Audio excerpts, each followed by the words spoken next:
¿Hay alguien ahí? Bienvenidos de nueva cuenta, hoy a la medianoche, el tema, el origen del cómic. Pero para esto tendríamos que saber primero qué es un cómic.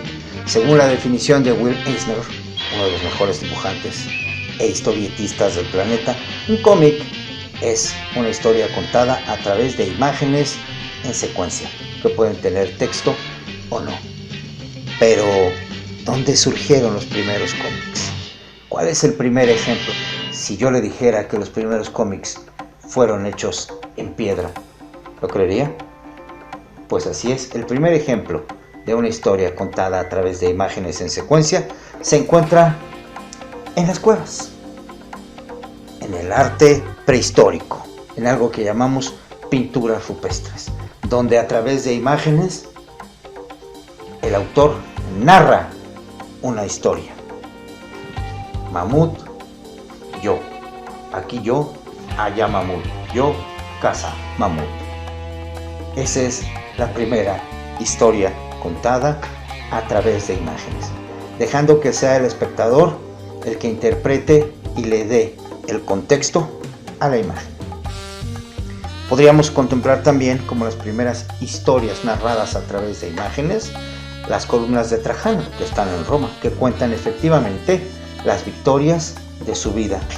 Otro ejemplo serían las tablillas sumerias, ¿sí? Las que cuentan la historia de los Anunnaki o la historia del origen de la humanidad. Los egipcios también hicieron su parte, narraron historias a través de imágenes, sin textos.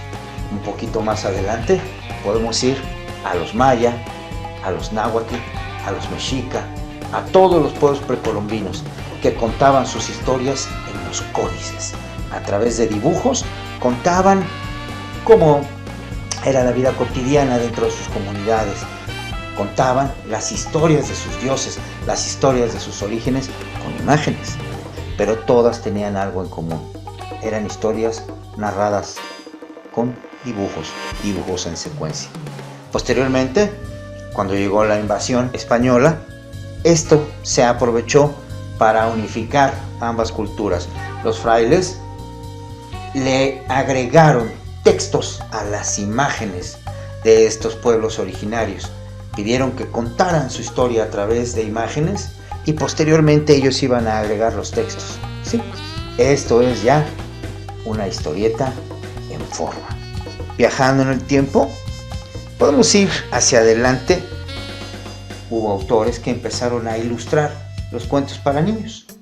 De un cuadro a otro se contaba la historia de lo que ocurría entre los personajes. Caperucita Roja, Cenicienta, etc.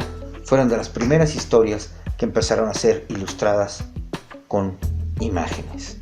Viajando en el tiempo podemos ir a la Alemania clásica. Empiezan a surgir los primeros grabados. Estos grabados trataban de ¿qué? De burlarse y criticar a la sociedad de ese entonces. Se publicaban 2 o 3 viñetas y estas viñetas se vendían por unos cuantos centavos y la gente las consumía porque era una forma de enterarse de lo que ocurría dentro de la sociedad a la que ellos no tenían acceso. Esto empieza ya a tomar forma como historias, ya empiezan a haber publicaciones cotidianas, esto es, una historia alcanzaba a la otra, una historia alcanzaba a la otra, y en la anterior se anunciaba lo que iba a pasar en la siguiente. Viendo el éxito de estas viñetas, algunos impresores comienzan a incluir en sus casetas, en los primeros periódicos, algo que se llamaba tiras cómicas. ¿Por qué se llamaban tiras cómicas? Porque contaban una historia en una tira a través de imágenes. Algunas podían llevar textos, otras no. Ahí empezamos a conocer a personajes como Mr. Magoo, el Gato Félix y Mickey Mouse. Sí, Mickey Mouse. Mickey Mouse pasa del cine al periódico. Así es, se cuentan pequeñas historias. Los dueños de los periódicos se dan cuenta que al incluir tiras cómicas se vendían mucho más sus volúmenes. ¿Qué hicieron? Empezaron a contratar a más y más dibujantes que trataran más y más historias.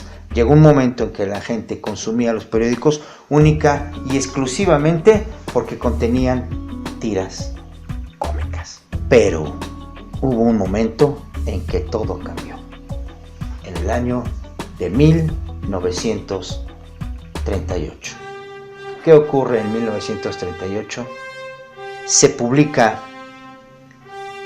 el primer comic book de Action Comics, como se llamaba en ese entonces. Surge el primer superhéroe. Se publica el número 1 de Superman. Y contrario a lo que todo el mundo pensaba en ese entonces, se vuelve un total y absoluto éxito. Y comienzan a surgir otras compañías queriendo replicar este éxito de Action Comics. En ese entonces surge Detective Comics y aparece Batman en 1939. En ese entonces, Batman y Superman cuentan historias más cotidianas. Superman se enfrenta al principio a amenazas terrestres, se enfrenta a los nazis. Batman se enfrenta a pandillas, criminales. Pero es así que surge en forma los primeros cómics que cuentan historias que se van continuando e incluyen algo que hasta ese entonces era desconocido: el color. Pero, ¿qué les parece? Si hacemos un pequeño corte, regresamos.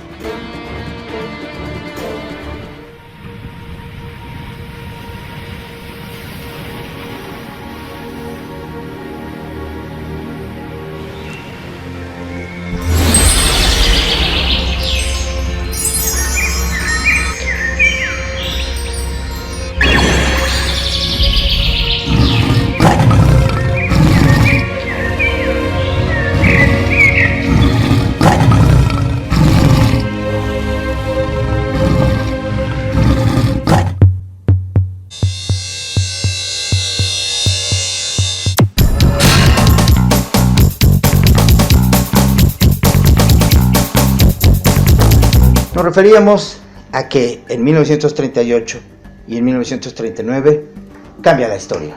Surgen los primeros superhéroes, Superman y Batman. Empiezan a competir las historias y empiezan a surgir otros héroes: el fantasma que camina, Mandrake, Tarzán, John Carter. Es hasta que en algún momento una decisión comercial cambia la forma de vender los cómics. Se crea DC Comics. Detective Comics compra a Superman, a Jerry Siegel y a Joe Shuster, les compran el concepto y empiezan a aparecer juntos. Ahora Superman y Batman se conocen, son amigos, trabajan juntos, empieza a surgir la Liga de la Justicia, se incluyen a otros personajes como la Mujer Maravilla, el Hombre Halcón, Flash, Linterna Verde. Es en este momento cuando Batman, Superman, la Liga de la Justicia empiezan a vivir en un mundo fantástico, con aventuras cada vez más lejos de la realidad. Y por el otro lado están Tarzán, el fantasma que camina, Mandrake, etc. Y todos estos personajes que son más humanos, que son más apegados a situaciones cotidianas, que algunos incluso se basan en libros como Tarzán, que de Edgar Rice Burroughs, John Carter. Son novelas originalmente y van siendo adaptadas. Y el primer héroe intergaláctico, Flash Gordon. Es así que se empieza a separar la fantasía de las historias serias, por decirlo de alguna manera. Sin embargo, vuelve a dar un giro más importante la publicación de cómics. Surge Marvel Comics, con Stan Lee a la cabeza y Jack Kirby en las ideas y en algunos de los dibujos. Y empieza a crear un concepto distinto de superhéroe. Superhéroes que tienen superpoderes, que son mutantes, pero que tienen conflictos humanos.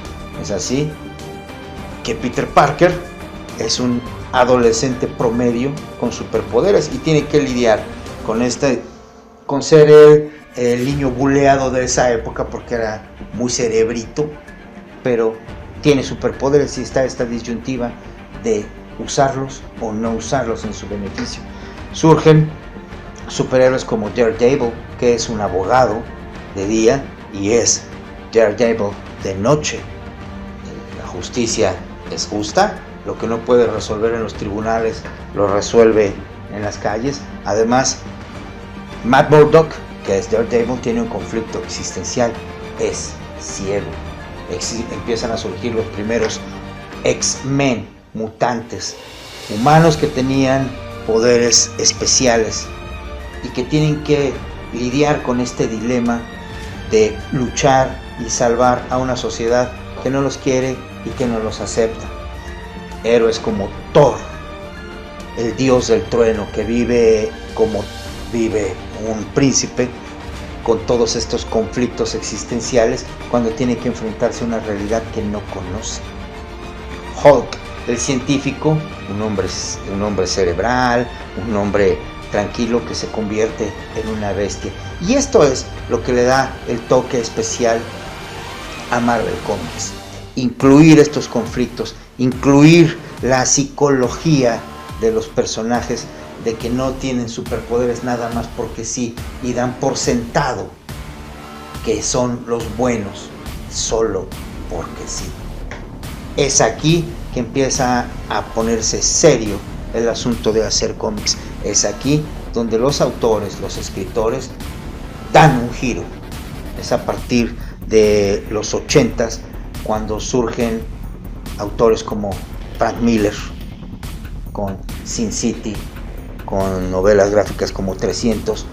Es cuando surge The Dark Knight Returns con un Batman viejo, con un Superman que no envejece y que empiezan a enfrentar realidades distintas. Alan Moore con historias cada vez que conflictúan más a los personajes. ¿Qué significa tener superpoderes? ¿Por qué sí y por qué no hacer las cosas? Aquí es donde los superhéroes recobran algunos su carácter original. Batman en los 60s, en los 70s se convierte en el amigo de todos y Batman opera en la noche y Batman tiene un compañero, cuando la verdad es que Batman es un psicópata, es un niño traumado que resuelve su conflicto existencial vengándose todas las noches de aquellos que mataron a sus padres. Superman es un extraterrestre que tiene que resolver el conflicto de estos superpoderes que tiene. Podrían hacerlo gobernar el mundo y sin embargo decide no hacerlo. Es aquí cuando las historias se vuelven más complejas, cuando se vuelven más maduras y el comic book o las historietas se separan y empieza a haber historias para niños e historias para lectores adultos.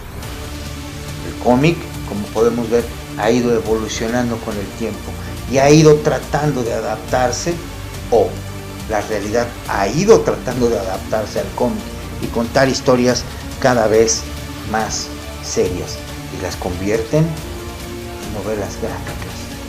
Es aquí donde se tornan serias las cosas y empieza a separarse el cómic del cine, porque es imposible en un momento llevar al cine las historias que se estaban contando en los cómics por la madurez, pero especialmente porque no existían los recursos técnicos para plasmar en el cine lo que se podía dibujar fácilmente en estos cuadros, cada vez más complejos y cada vez con narrativas más fuertes y más adultas. Si les parece, veremos en esta última parte hacia dónde nos está conduciendo el comic book. Regresamos, no apaguen.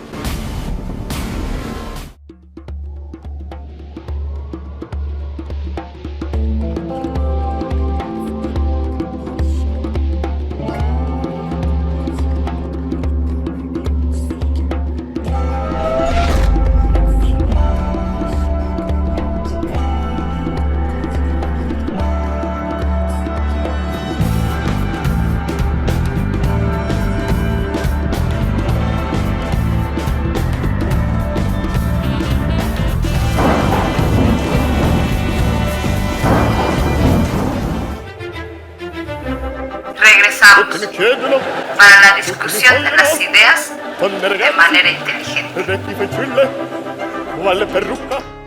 Gracias por continuar con nosotros.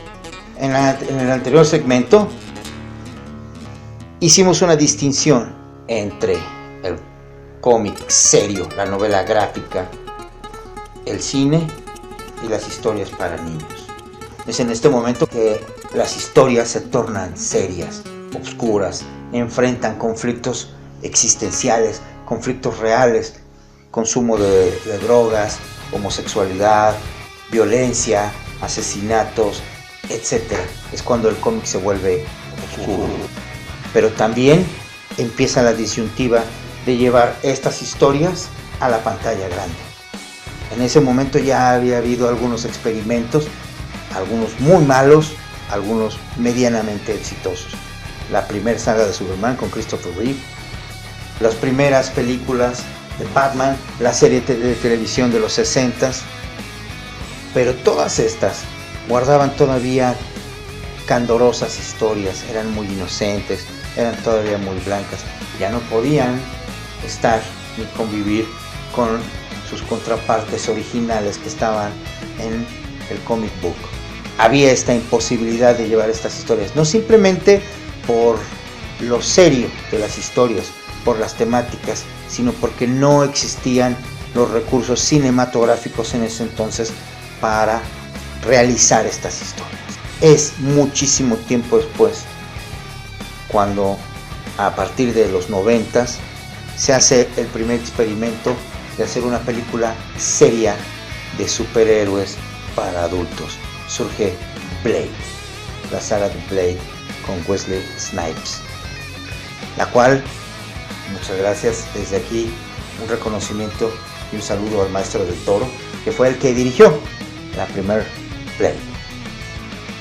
Esta historia presenta al Daywalker, a Blade, el vampiro que es mezcla humano, mezcla vampiro, que puede vivir de día y que destruye a otros vampiros, y lo presenta de manera gráfica, de manera violenta, y se vuelve un éxito. Es ahí que algunos cineastas deciden arriesgarse a hacer historias más serias, y es cuando los recursos técnicos en la cinematografía permiten llevar estas historias. Es así que, arriesgándolo todo, surge Iron Man, la primera de muchas películas del universo Marvel, con un éxito increíble. ¿Por qué? Porque se tomaron en serio la historia, porque adaptaron el cine al cómic. Tomaron las historias, tomaron los caracteres de los personajes y los tradujeron para el lenguaje cinematográfico. Y a partir de ahí cambió todo.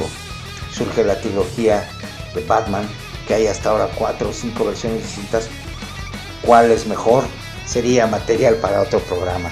Surge el Hombre de Acero, surge Superman, igual, con diferentes interpretaciones, con diferentes enfoques. Surge la primera Liga de la Justicia, 2 o 3 versiones totalmente distintas, pero que cuentan la misma historia. Hasta este momento, las historias de superhéroes ya no se cuentan en las tiras cómicas, ya no se cuentan en los comic books, se cuentan en el cine. Y es ahí donde entra el nuevo conflicto, el conflicto actual. Las generaciones más jóvenes ya no conocen los libros ilustrados, ya no conocen la novela gráfica, conocen la historia del cine. Y esto ha hecho que las generaciones más jóvenes pierdan algo que era la raíz de la novela gráfica, la raíz de lo que ha sido llamado el noveno arte: imaginar. Los cómics nos daban la capacidad de imaginar, a pesar de que contaban la misma historia repetida desde Hércules, Sansón,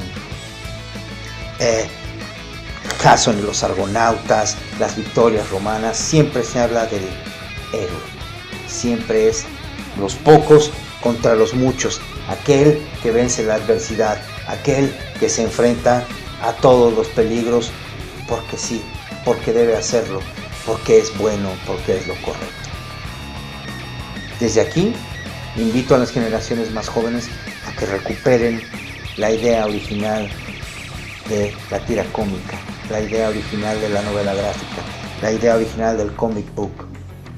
Imaginar, llenar los espacios vacíos entre una imagen y otra, llenarlos con imaginación, que se deleiten viendo las imágenes, el arte, los colores, los lápices, las tintas de estos creadores: Jim Lee, Alan Moore, Jim Aparo, George Pérez, que hace poco falleció, el arte original de Jack Kirby, de Stan Lee, y muchísimos más que podrían venir en mi mente.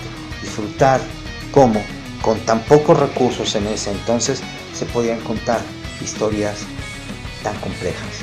Porque al final, la tira cómica sigue siendo exactamente lo mismo, contando la historia de alguien que supera la adversidad, de alguien que tiene todo en contra y hace lo bueno porque debe hacerlo. Así que, por favor, para todos aquellos que se inicien en este mundo, lean, disfruten las imágenes, gocen con las aventuras, entiendan el personaje, lean tiras cómicas. No importa lo que les digan, vuelvan a la raíz, pero claro, tampoco dejen el cine, porque el cine se ha esforzado mucho en igualar lo que un hombre con lápiz, tinta y papel imagina. Sobrino, Rodrigo, sigan soñando, sigan trepando paredes, sigan columpiándose, sigan volando, sigan haciendo magia y porque hoy a la medianoche abre los ojos. Nos vemos en el próximo.